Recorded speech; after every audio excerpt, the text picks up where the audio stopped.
episode 77 of TerrorVision horror podcast Splatter Chatter, a fortnightly installation where we discuss some of our favourite films. I'm one of your hosts, Jennifer Strand, and joining me is our very own limb collector, Dan McGuinness. Good morning. Good morning indeed. Dan, what you been doing? This week I made a skateboarding ramp, a quarter pipe in my backyard. Of course you did. I know, I've just got so much wood left over from the studio conversion that I've just been making birdhouses. You have. Cat food dispensers. What? Or whatever it is, the thing to put my cat bowls in so it doesn't mess up the ground and wall. Mm-hmm. Like a splash tray. Yeah, oh, I like that. And then I've made a skateboard ramp. Yep. And it's a quarter pipe. It's like 2.5 foot high.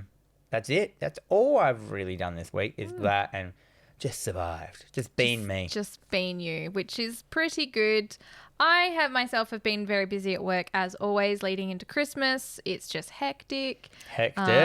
Christmas shopping. Nah, I knocked out my Christmas shopping ages ago. And I have a cutoff. So if I haven't done Christmas shopping for you and up till a certain date, that's it. I'll catch you next time. Yeah, see you around. I buy people shit all the time anyway. It doesn't True, you bought me a cool gift. I did. I just like to buy cool gifts. Oh. You know, if I see something you like, I'll buy it. Anyway, this week, I've decided that we're going to discuss remakes and reboots. I don't know the difference. Okay, so the best way that I can kind of describe it is a remake is taking something and just recreating it. So, for instance, the best way I can describe it is you look at foreign films. So we've had Train to Busan, great film. It's being remade. So they're just remaking it for an American audience. It's called Train to New York. Same concept. Oh, really? Yes, this is a thing that is happening. Let me in, let the right one in. A lot of foreign films remade The Ring.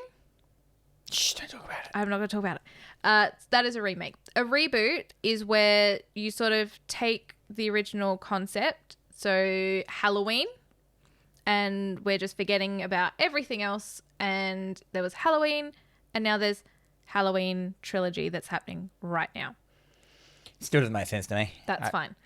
We will get into it. So, I mean, look, I really wanted to talk about this one because this is such a great topic of conversation because people either just hate on remakes so deeply or they hold their own place in cinematic, history. So would you say the Girls Ghostbusters is a reboot? It's a reboot. I get it now. Yeah, because they're trying to do something new. So basically every Spider-Man film they make, that's a reboot. Because it's rebooting the universe, starting from one again. Yeah, pretty much.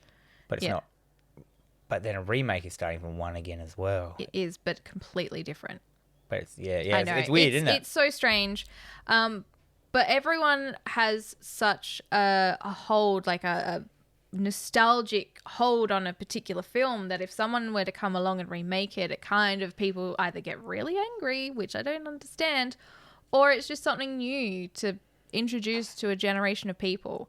What I find... You're ruining my childhood. I'm not ruining anything. Yeah, that doesn't make any sense. Like, ruining childhood, it's just like, but the film... Don't watch the film. But the one that you watched still exists. It still exists. Your childhood hasn't, like, suddenly warped and skewed like a Back to the Future or something like that. No, not at all. Like, and then people have to remember that, like, lots of the time the films they remember from their past being young and watching aren't that good. No. And sometimes it's best to just not rewatch and just leave it in the past. Yeah, and some of the films that we don't like let's just make an example of like the Ladies Ghostbusters. Yeah. That will become an 8-year-old's film that they love, and then when they're older, that will be their nostalgia, and then when they remake Ghostbusters again, that will be like, and if they say, "Oh, you're ruining my childhood," that's exactly the same. It's not ruining your childhood. Like, it's just calm down. Now, it is 100% financially safer for a studio to greenlight a sequel, a remake, or a reboot of a franchise than greenlighting and putting money into something new and original that has the potential to fail. Whether or not the 15th installment of a Friday the 13th is successful, you're going to go see it. It's critically acclaimed. It's going to be financially successful because everyone will go see it. See it to see if they hate it or love it. Then that's generally what happens.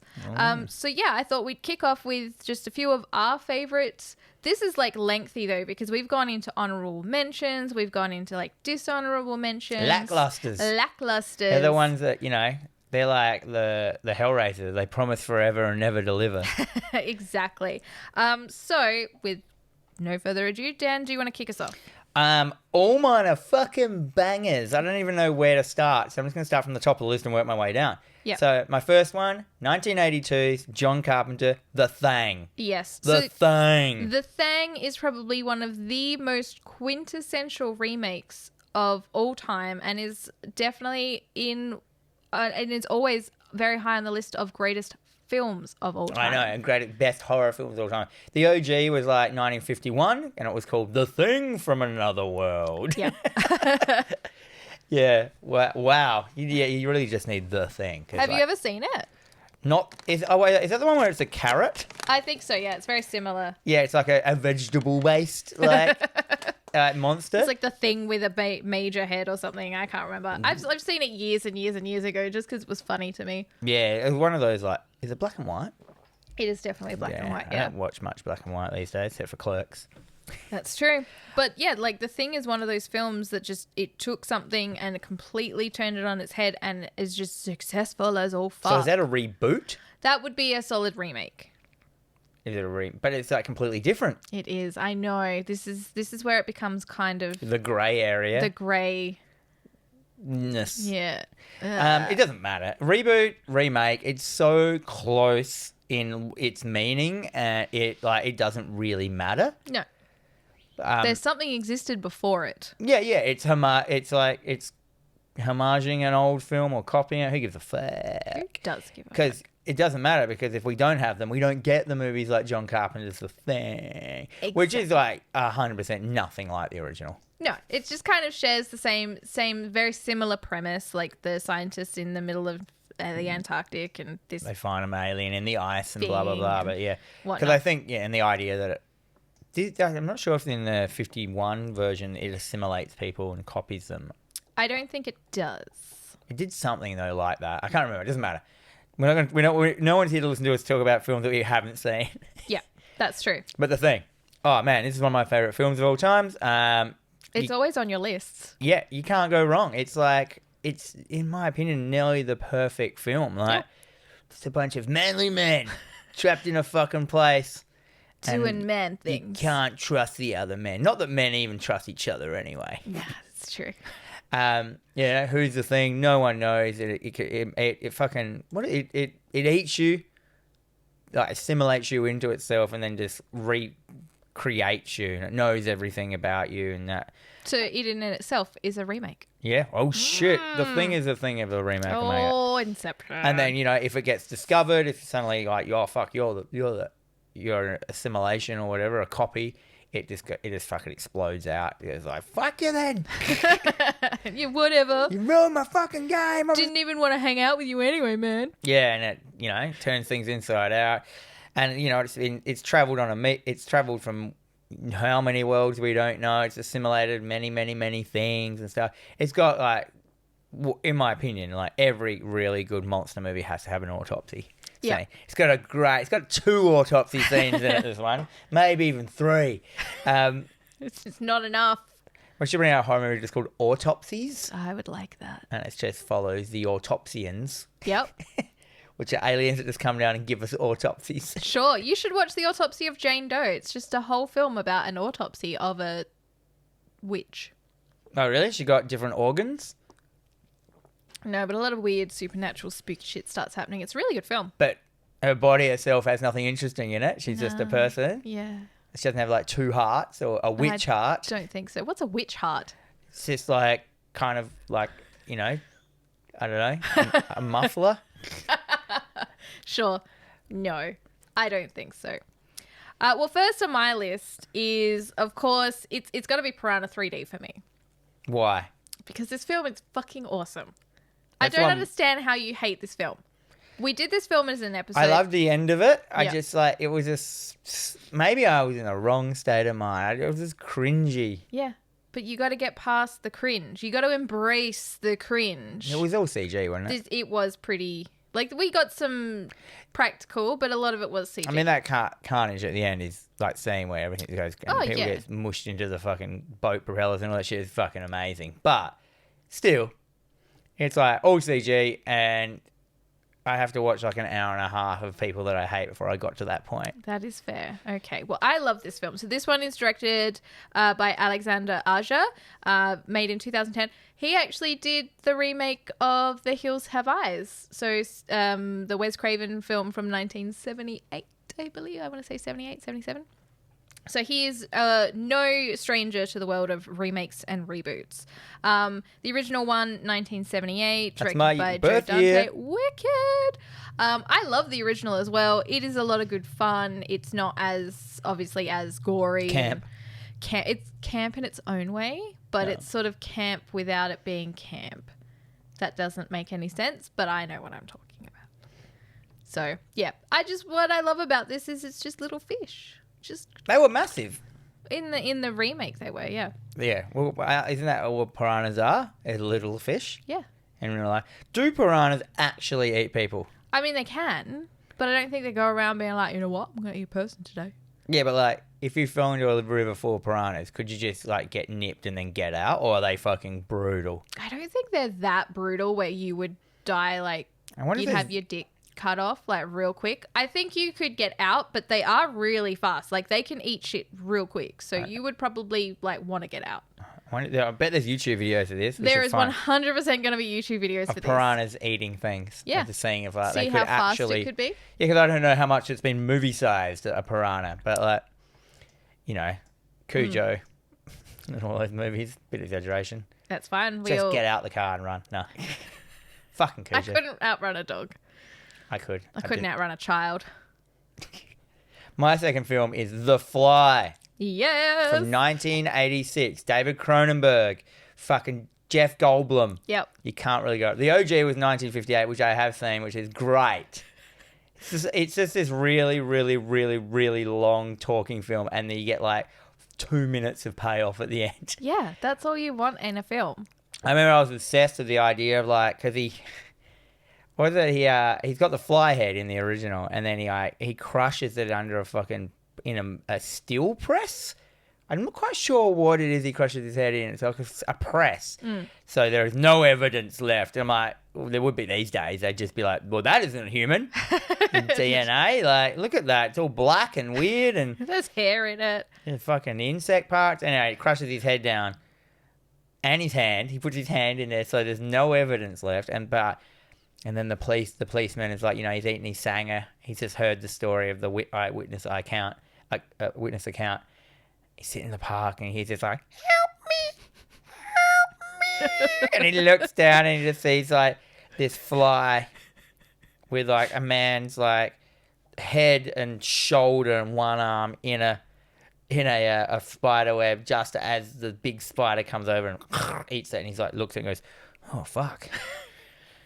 Guess it was true. But now the evidence is gone. Gotta stop putting mushrooms in my sandwiches. Yeah, I can't believe my shroom sandwich betrayed me like that. Anyway, but then we go back to the David Cronenberg. Obviously, Cronenberg's the fuck out of this film. He's like, oh yeah, let's go ham on this shit of fucking body horror. This was in our body horror episode, wasn't it? Yes, it was. Yeah. And we've also done a full episode on this. And a full episode on The Fly, which is like one of my favourite films. Yep. Actually, 1, 2, 3, 4 of these films are up there with my favourite film. I'm pretty certain that they are, yeah. And yeah. Nice. You can't go wrong with The Fly. Fucking prosthetics going out the wazoo. Goldblum just being textbook Goldblum in this. He plays an eccentric scientist with terrible social skills, but somehow lands a babe. Yep. And then he goes through the teleporter with a fly because he creates teleportation. And then he starts to merge with the fly, and he slowly. Whereas in the original, he was just had a fly head and a fly arm, and he was fine. Yep. So that means he had a human brain, though. But then the fly in the web was saying, help me. So that wasn't a fly brain. No. Maybe all flies are just saying, help me. Constantly. Just constantly. That one just gave him the lungs and the capacity to say it.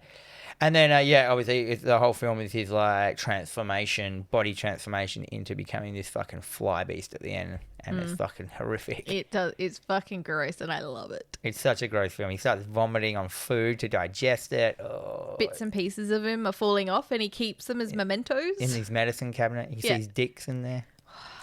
Becomes a Brundle fly. If you haven't seen The Fly, you fucking have to watch it. If you're a horror fan, you haven't seen like the 1986 we talk about it enough. Cronenberg Fly, you go watch that.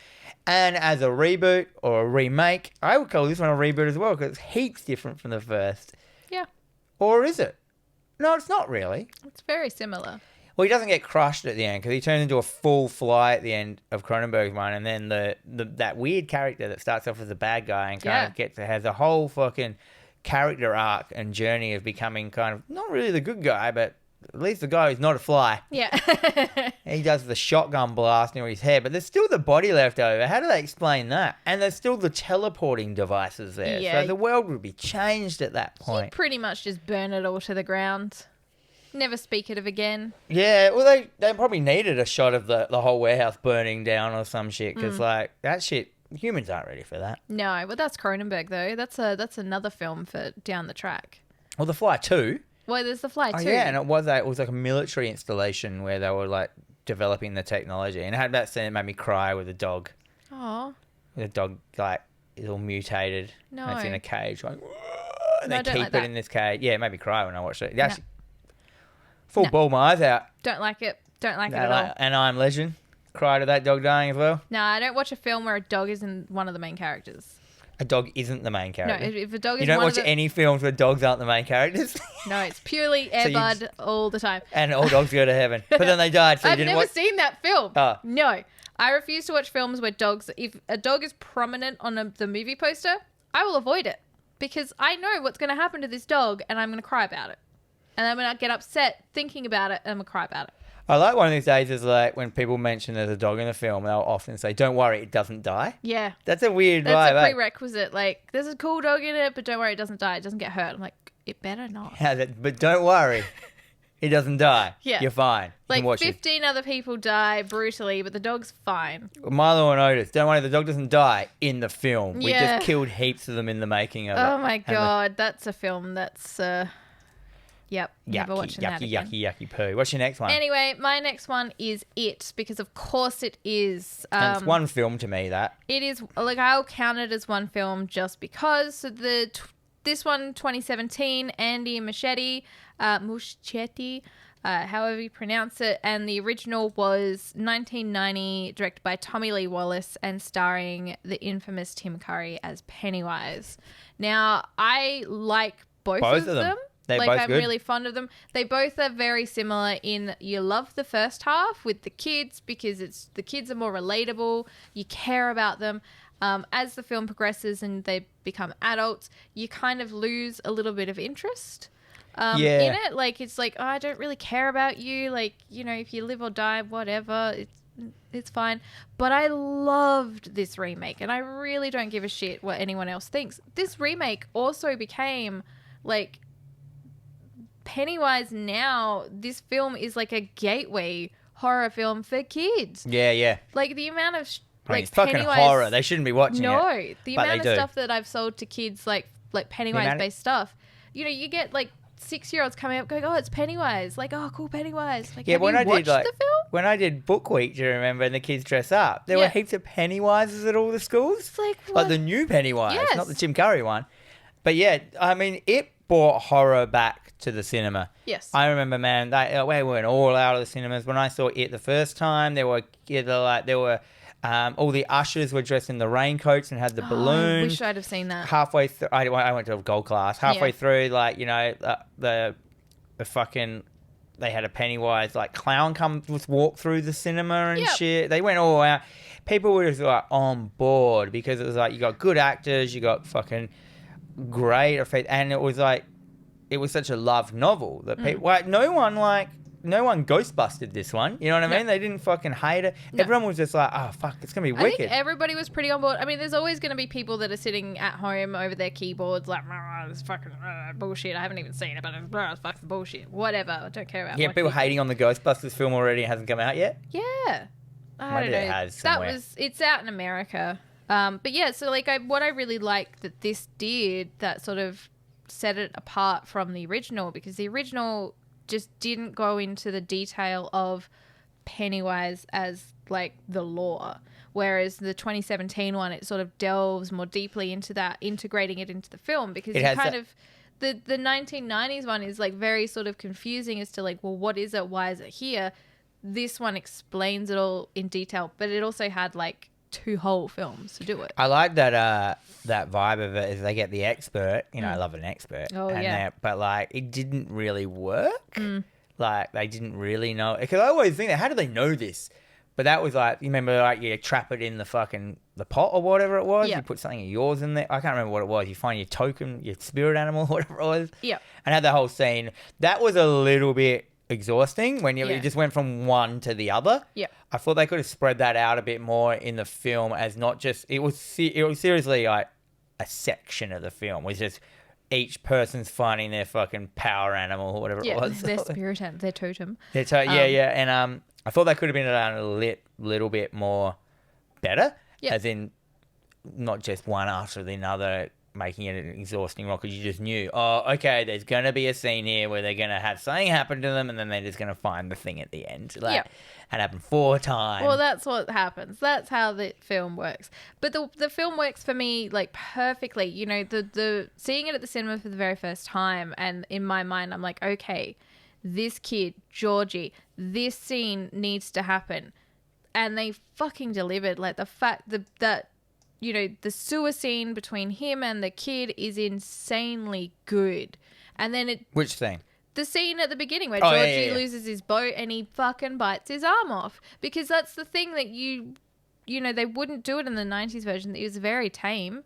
There's not a lot of kid violence in that. This one, they're like, fuck it. All these kids, they're going to die. They're going to get dead. They're going to get dead. But, yeah. And they, I thought they did really well with most of their casting of the adults. The casting was insanely good. Was he Hader? Yeah. Bill Hader? Yeah. Bill Hader, yeah. He was good as that kid. The girl looked like exactly like the girl growing up. It was like, I was like, dang. They kind of called... Did they wait for her to grow up? They kind of called most of the casting, like I think Finn Wolfhard actually said he wanted Bill Hader to play him. He would have been really good. So they approached Bill Hader. I think Jessica Chastain, I think that's who it is. She was pretty much the number one choice from the get-go. Yeah, so it was written for her. I mean, it wasn't though, but no, you know what I mean. But like they just knew. And then what was it, McAvoy? Yeah. Was it? I actually thought McAvoy wasn't. He was kind of like, because his hair color was completely different. Yeah, he like, was the dyed one his hair out of all of them that was probably a little out of place. But I like the when the old ugly duckling, like the fat kid turns into the dreamboat. Yeah. The dreamiest of dreamboats with his thick thighs. Thick thighs. Yeah, he was thick. He was a goodie. He was. It was great. And then everyone's, of course, all their problems come out. They've all got their, the problems that the it was concentrating on as they were kids, as kept with them the whole way. It's never really gone away for them. Whole thing, even though they beat it. Did they forget? Yep. Yeah. So the one boy didn't forget because he never left Derry, but everyone else left and they forgot. That's a very Stephen King thing, and also like translates down into like his son's writing, like Joe Hill, like with like Lock and Key, how they magic, you forget magic when you get older. So these kids have these magic keys, but as you get to a certain age, it just kind of the memories fade, and then you just forget it completely. And I like that. Yeah. Because, like, how do you explain magic being in the world? It's just like, only you can remember it when you're, like, under a certain age. And it's just a cool concept. And the adults, when they see the magic, they get, oh, my God, like, what the fuck?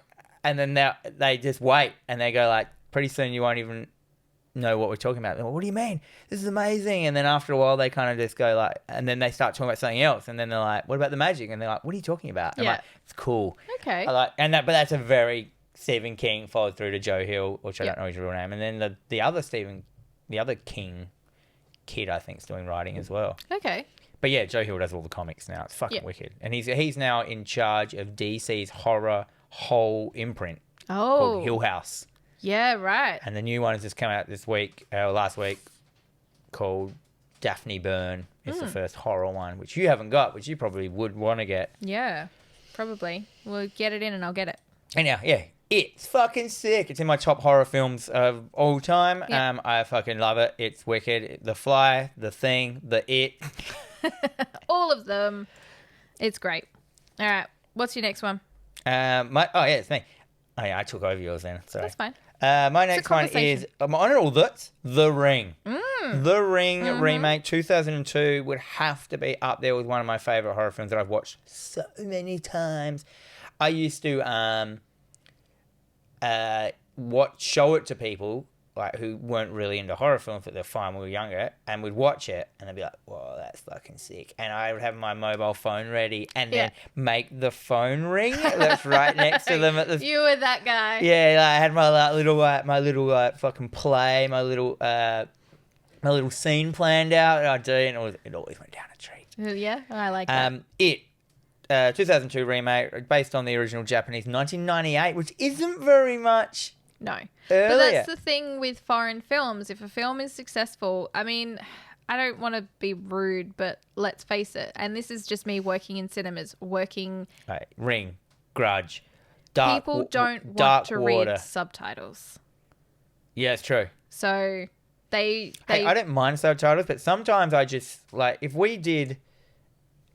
when we do foreign films, it is harder for us to like take my notes because I have to keep looking up and pausing every time. Because if I write something, I can't just listen to what they're saying. Yeah, that's why we haven't done too many. Yeah, we'll work around it because I definitely want to do some more foreign films in the new year.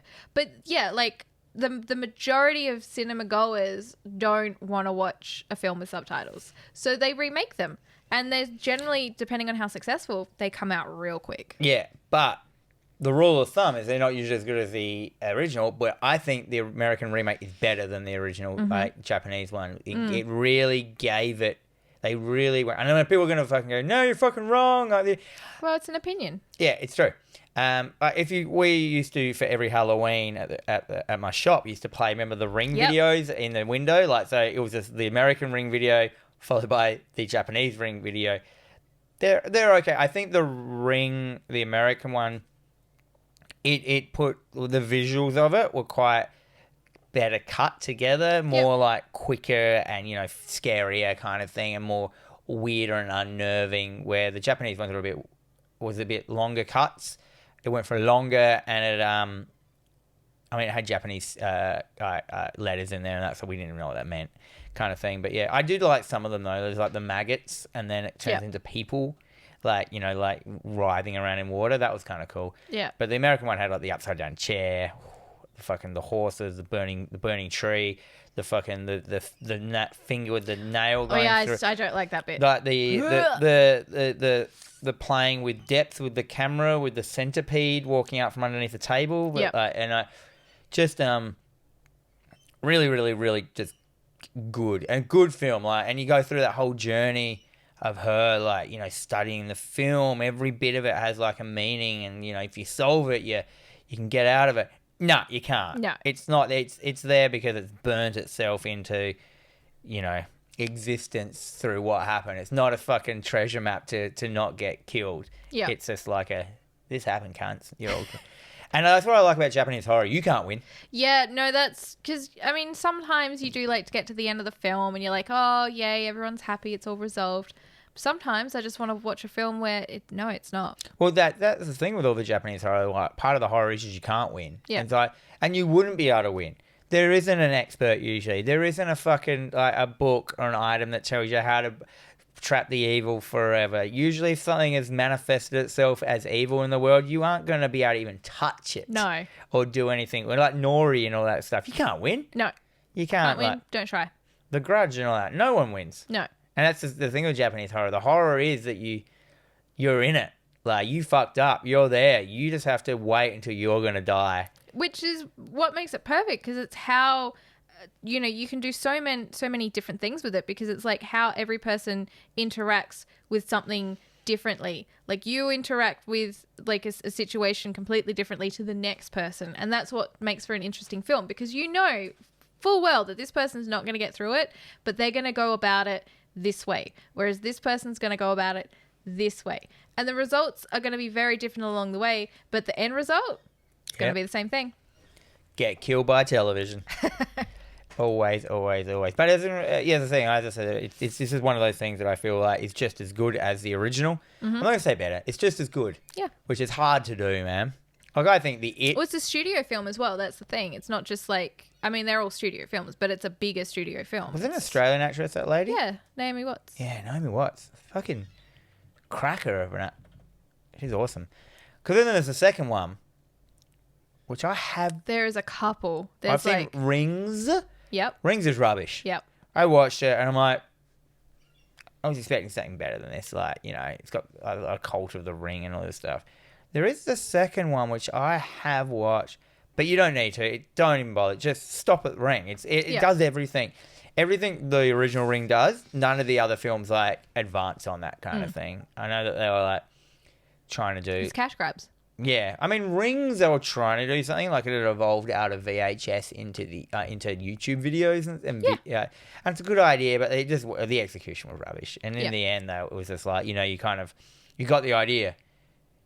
But you just haven't executed the story anywhere much as you needed to. It just goes nowhere. What's your next one? So my next one, I have chosen The Night of the Living Dead, the 1990 version, directed by Tom Savini. Oh. So the original film was 1968, directed by George A. Romero.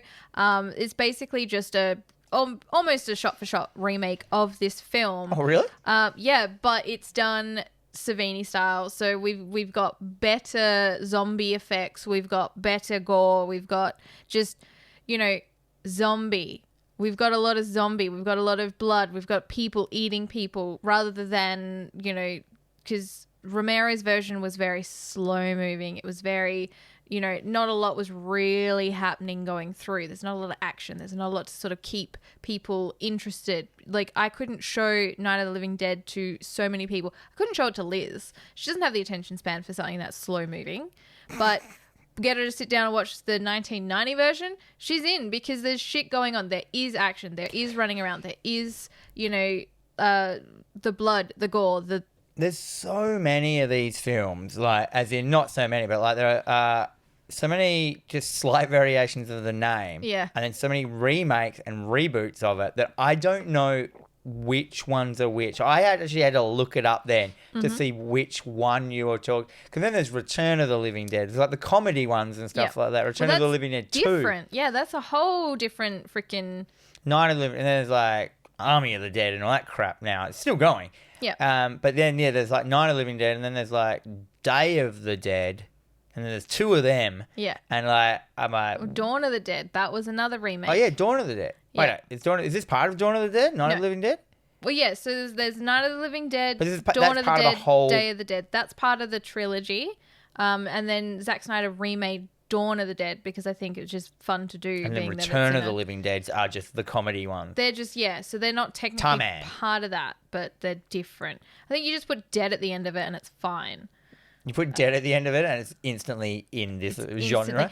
But this is something that I was going to bring up is certain things that are just, you just stick the name on it. Is there Land of the Dead? Yes. Is that something? Yes, there is. There's Land of the Dead. What's that latest one in the casino?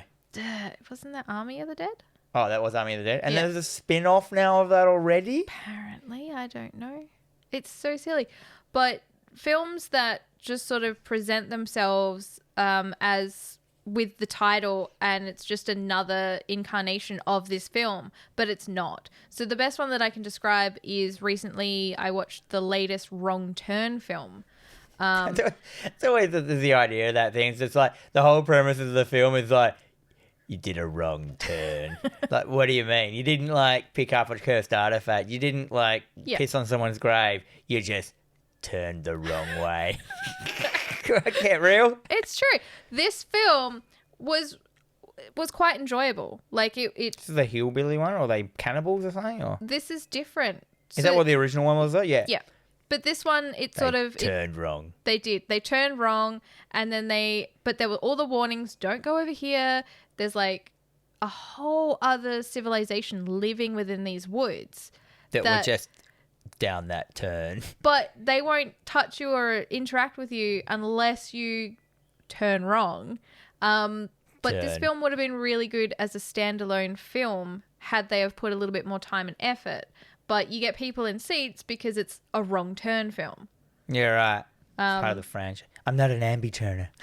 Same with the new Paranormal Activity movie. That was a load of garbage. There's so much cool shit you could do with Paranormal Activity. Like, Yeah. like Well, this one you is... need to hereditize it. Like, just put in every single shot, there is something very small.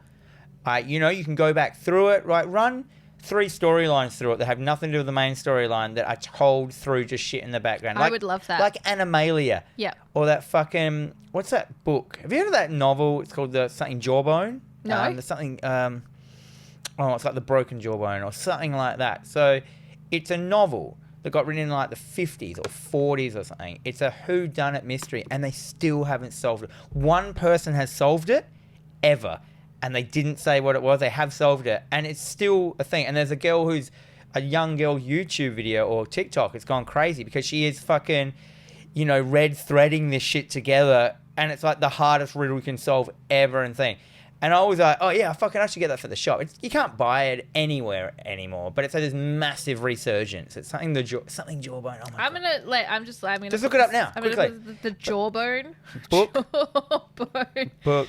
And it's like, Book. it's crazy. It's like, how can there... Mystery. How is it called? Something... I don't know. It didn't come up? Kane's Jawbone? I think that's it, yeah. Is a murder mystery puzzle written by Edward Powys Mathers under the pseudonym something that doesn't matter. It was published in 1934. Even earlier than I said. Who solved Jane's... It was solved in 1935 and won £25. Oh, yeah, because there was a thing to do it, but they never released what the answer was. And it's just like, how can something be like that in this day and age with the internet and still no one solved it since? Yeah, right. And there's one girl who's doing it. And there's like a whole room of fucking photos and pictures and that it's held together with red string, that kind of like. Yeah. And it's like, well, how can that even exist now? What could this book be in it? And because I wanted it for my shop, because it's obviously wicked. And I can, just me saying this to you once you want to read it. You know what I mean? But yeah. You can't get it. It's not available from any distributors I can find. Yeah, right. It is coming back though next year. Oh, is it? Yeah, there was like 6,000 on pre-order or something. Oh my God.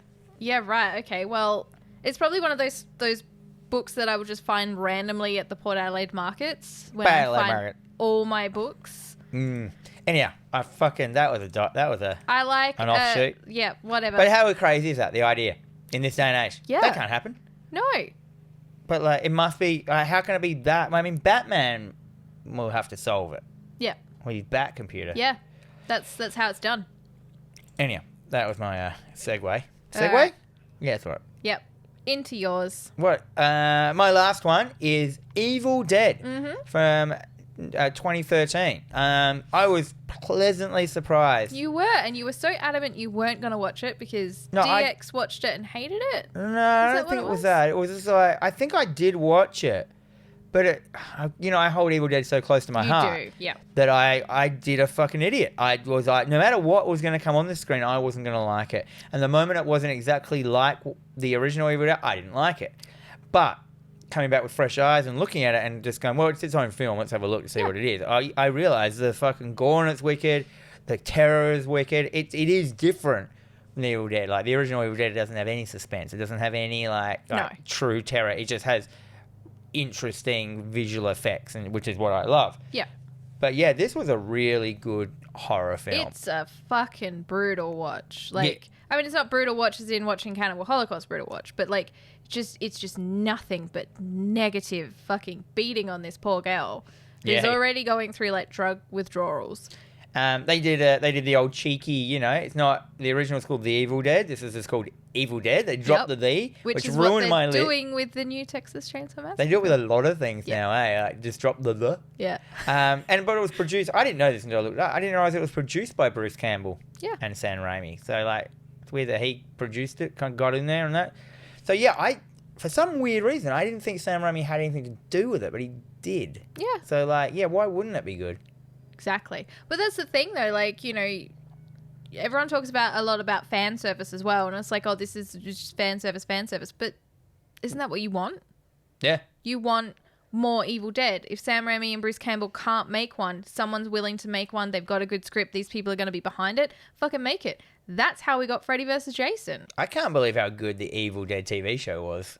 I was just... The Ash vs. Evil Dead? Yeah. No, that was like, so much fun. why is this so gory? How dare you be this good? Yeah, like that bit where the cadaver falls on his... he goes up the arse of the cadaver and the dick is just like in front where his mouth should be because he's in the arse of a corpse and he's running around with a whole body on top of him. I was like, there is never going to be a TV show that ever does this again or anything near this. Like...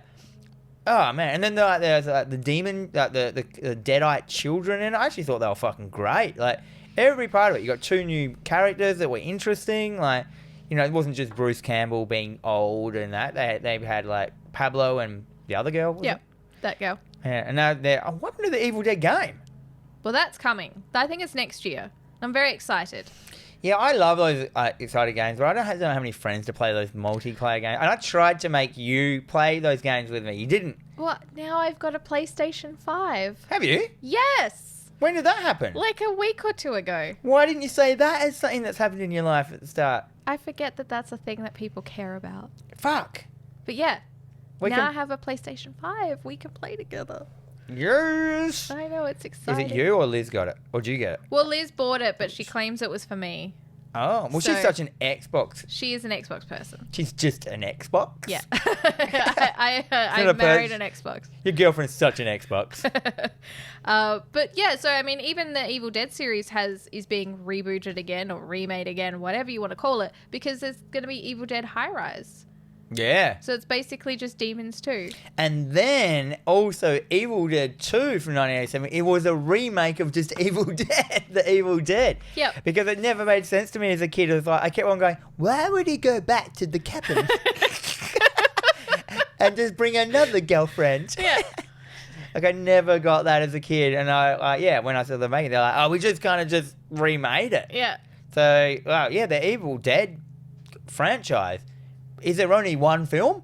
Well, that's the question, isn't there? Because there's Army of Darkness, but that's not an Evil Dead film. No, it's its own separate entity, and even now it's not included in any kind of box set because the rights are owned by someone else. Oh, really? So it definitely isn't part of it. Like, weird. Oh, so people can argue this day. So you got Evil Dead the original, then you got Evil Dead 2, which is a remake of the original. So we still just got the original. Then we got the Evil Dead, which is a remake of the original. So we still just got the original. So there has only ever been one film in the Evil Dead whole franchise. The Evil Dead is the Highlander of the Evil Dead franchise. There can be only one. You can't get to Evil Dead 2. Yep. It doesn't exist. It's a fucking parallel universe, motherfucker. Wow. I think we just hit... Have we just hit the pinnacle of our podcast? We should just give up from now on. That's it. We're done. There is only one Evil Dead film. Nothing will ever compare ever again. Nothing compares to Evil Dead.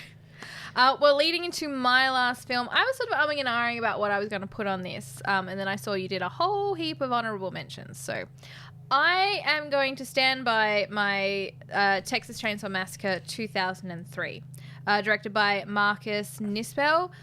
This is the Jessica Alba one. So this was the film, literally the film that kicked off the reboots. The remakes and reboots. Yes, we had the Dark Castle remakes and reboots in the very, very early 2000s. So the 13 Ghosts, that kind of thing. But this was the film that really hit the ground. Brought it into the noughties. Yeah, really much so. And I just I really enjoyed seeing this film at the cinema. So I was always a fan of the original Texas Chainsaw Massacre film. It's very green. It is. The is. film stock. It's like a black and green. Every time I think back, it's like black and green, black and green. It's got that kind of like they're in the Matrix look. A little bit. To it. Or heaps of those 2000 remake horror films had that weird Matrix look to them. Like black and green. They pull out all the blue. Yeah. But this film was eerie. It was dirty. Like you watching them, it's hot. They're in the middle of buttfuck nowhere.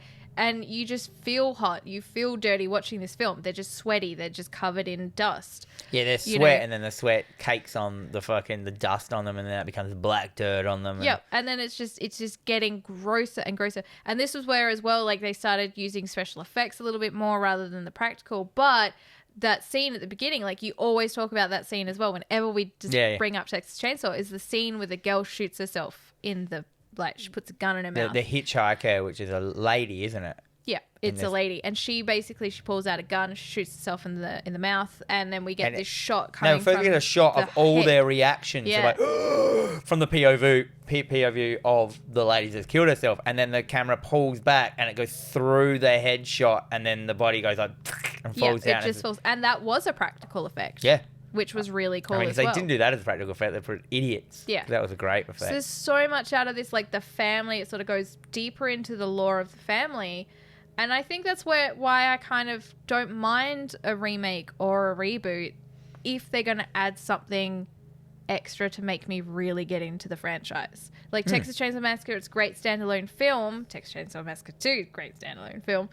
But this one added more about the family, about why they are, where they are. And it just went deeper for me. And I really there wasn't like much that. why on the old Texas Chainsaw, was there? Like, you just assumed mentioned because they were so isolated and they just gotten in their ways and they just glitched, they cabin fevered themselves, and generations of being isolated. They just kind of decided, you know, maybe they were all. I think they're all like the inbreeding. Yeah, they get real deep into that in the second film.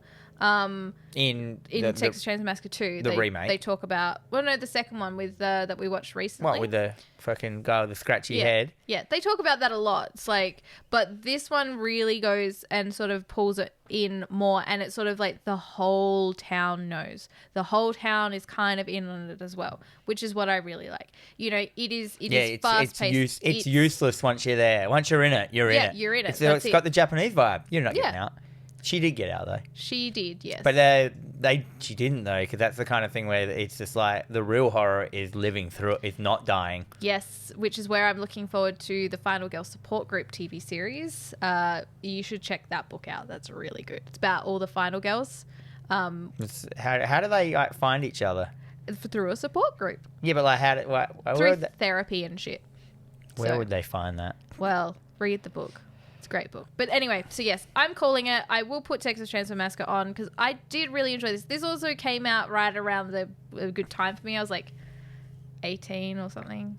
18. Yep. 17. We got some honourable mentions. The Blob.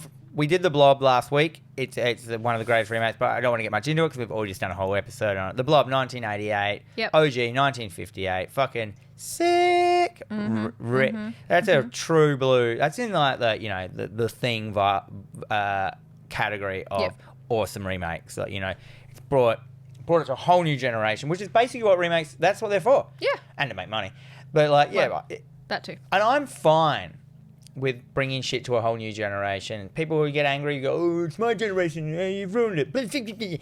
Now, fuck you.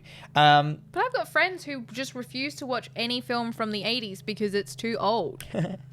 Like, you're missing out on so many good films, but it's fine because they're remaking them all and you'll probably enjoy them. And that's true. Whatever. The 2018 Halloween, fucking great. We could have mentioned that. That could have been up the top there, but I just was like, didn't want to get too into it. Yeah. Kind of thing. Same with the Candyman. I really like the 2021 Candyman that just came out.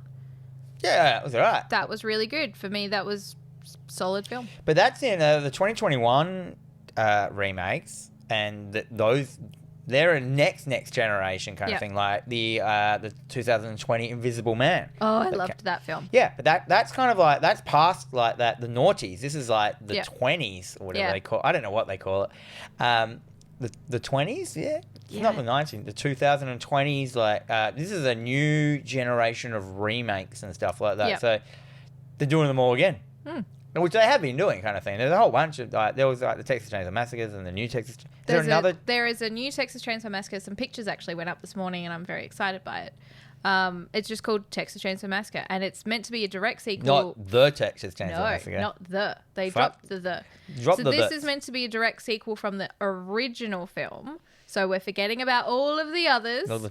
And it's kind of like it's old man Leatherface. How good is the horror genre is the only that has these ridiculous timelines that don't make sense? They're like the Zelda timelines. Yeah, well, the only other thing that could have something... No, sorry, I take that back. Fast and Furious has too much continuity. Yeah, it's too solid. But no, as in like There are so many, where they retrofitted like Tokyo Drift into it. It nearly went that way. But yeah, like, so horror films have that so much where they're just like, I'm just going to remake my version. I'm going to remake my version. And then they become part of the lore somehow. Yeah. Like, they just... Well, that's how we got... Halloweens and... That's how we got a hockey mask. Yeah. That's how Jason got a hockey mask. Play hockey. Sure. Why did he get the hockey? Oh, he just got it off the boat, didn't he? Yeah. That was it. In like the third one. Yeah. The kid had it. For some reason, he brought a hockey mask to... Only to a boat party. Yeah. I don't understand why he kept that. I don't know. He was a weird kid. No, I mean, like, why did Jason... Oh, he was a weird kid. He just really liked it. The 2020 Invisible Man film with fucking... What's her name? Handmaid's Tale and Peggy from Mad Men. Fucking... That was great. Great horror film. Yeah. I've never seen the original Invisible Man. From 1933. Really good. It's very aggressive because he's just such a bastard. So it's him, and it's him talking a lot, and he's just a bastard human being. Hollow Man with Kevin Bacon? I am going to watch that this weekend. Really? I haven't seen it since it first came out. All I can remember is the nipple tweak. Yeah, okay. And they throw paint on him at the end. Was it paint? I remember it had like groundbreaking CG effects. And I remember at the time it was really good, but I reckon now you're going to watch it and you're going to be like, ooh, it's like a cutscene from an old video game. All right. I look forward to reporting back on that one. And then, the old Bram Stoker's Dracula. Like, that fucking brought Dracula to the masses. That was like, is that Keanu Reeves? Yeah, Keanu Reeves is in it. Gary Oldman being Dracula. Gary Oldman. Old man being awesome. Who else was in it? Because I get this confused with... Dracula Dead and Loving It? No. Which came out the year later. No, the Interview with the Vampire. I get those two confused. Sure. Is Brad Pitt in it? No. Winona Ryder's in it. Yeah, so it's got all the fucking crackers in it. Yeah. And as I said, like, so many people love...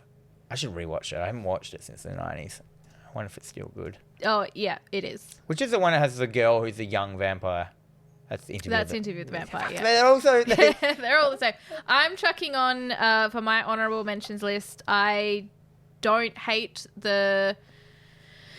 I'm saying it, I don't care. I don't hate Rob Zombie's Halloween 1. Yeah, but you just like whatever Rob Zombie does. Well, I don't necessarily like it. I just like Rob Zombie. That's what I mean. You're just like, oh, Rob Zombie's like handing out rapes. I'm going to get in line. Nah, I'm good for that. That's one I don't care for that. Yeah, no. I've got a new Lackbusters. These are ones I just want to quickly mention. These are things that remakes support. Nothing new to the franchise. If anything, they did less than the original. Yeah. So my first one is A Nightmare on Elm Street 2010.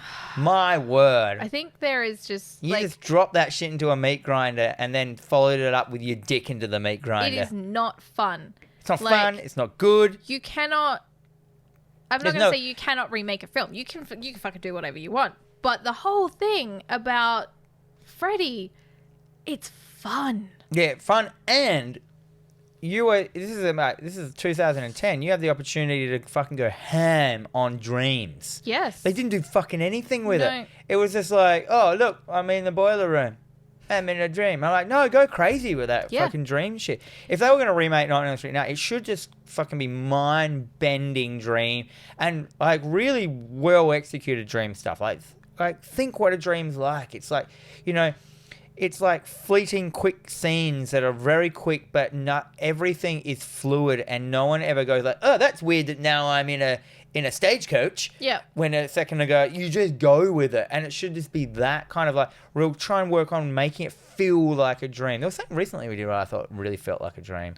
Well, you could even go like Freddy's Dead does it really well. Yeah, but you can go as further with that because you imagine when you have a dream and you have a nightmare and it just becomes like you could just have it starting as this like if you didn't want to go down the super huge, funny, campy road, but you could take like that psychological torture because you imagine how you feel like sometimes you wake up from a dream that you don't 100% remember, but you definitely feel bad. Yeah, rubbish. Like you have that I've had a bad dream, I don't feel right, everything feels off, and you just over a period of time, and then you slowly start to remember, and then it slowly builds, and then all of a sudden all this shit is happening. You're already psychologically like beaten and then the horror starts. And then they make him into a pedophile.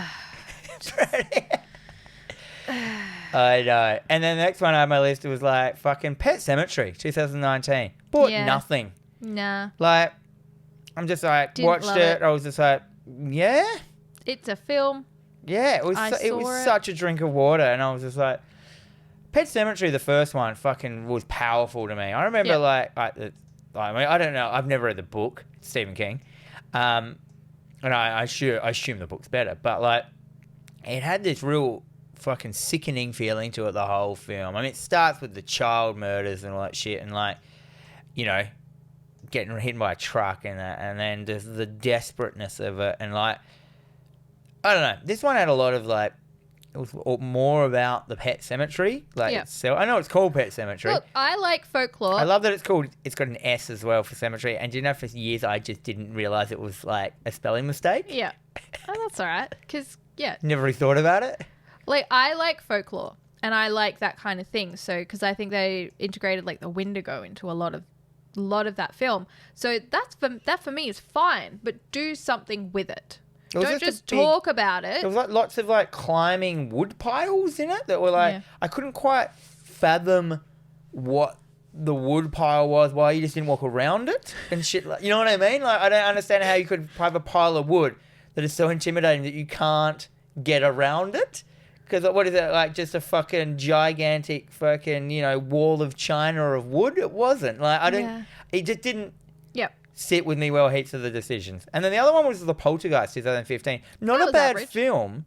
What? It was average. Yeah, but like, it was watchable, but it was like they were just trying to maintain the copyright. Yeah, no. This is 100% also what they do. They want to keep the IP. Okay, you got to churn out a bunch of shitty Hellraiser films. Yeah, like you just put Hellraiser in the title, and it's a Hellraiser film. Like, we've got the IP for another 10 years. Like Deader. Yes. I always bring up Deader. Lance Hendrickson.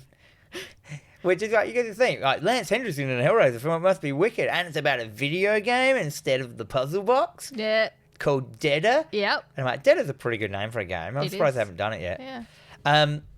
Yeah, I just thought I was like ready. I mean, Poltergeist is up there as one of my favourite films. You can watch it now. It still holds up. It's still wicked.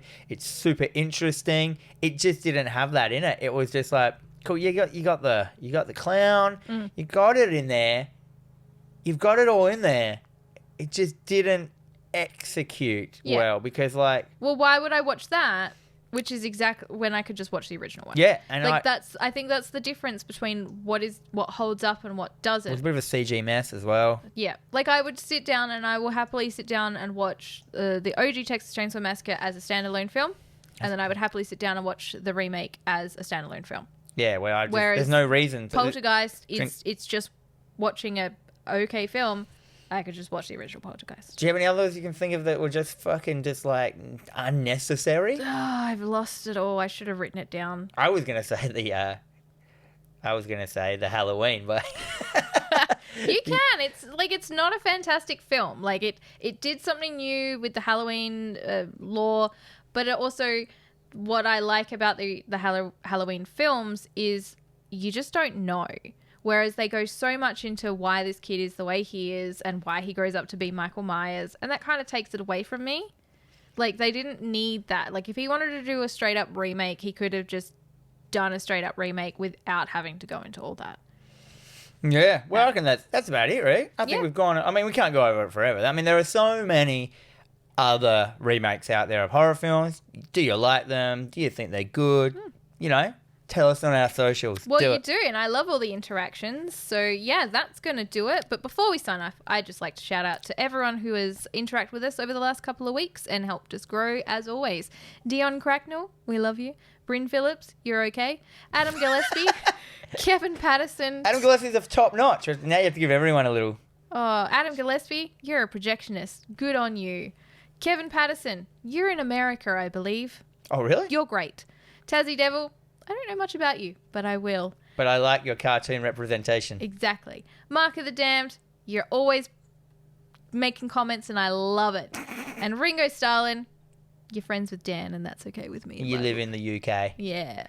Excellent. Now, you've been listening to TerrorVision Horror Podcast, the Splatter Chatter with Dan and Jennifer. We're available on all major podcasting services and also on the YouTube. But no matter where you choose to consume us, please make sure to hit the like button, hit the subscribe button, hit the star button, hit the thumb up button, hit the comment, and do all that shit. Share it with your friends. Fucking, sticky tape it to a bird and set it free. You can interact with us over on Facebook and Instagram as well at TerrorVision Pod. We will keep you up to date with shit, episodes, trivia, all that other crap that we do. We do graphics, we do infographics. Do we do infographics? No. Not at all. We don't do that. We might. We got some pretty cool photos coming out this week that we've taken of ourselves, being dickheads. We have an email as well, terrorvisionpod@gmail.com, if you want to get in contact with us for, business reasons. Yep. You got a business plan. You got, I got a fucking business idea for you cunts. Yeah, business goes to email. Fun goes to Facebook direct message. It's true. Yep. Anyway. And Jen forgot to say her line. I did. And remember, guys, be kind. Please die.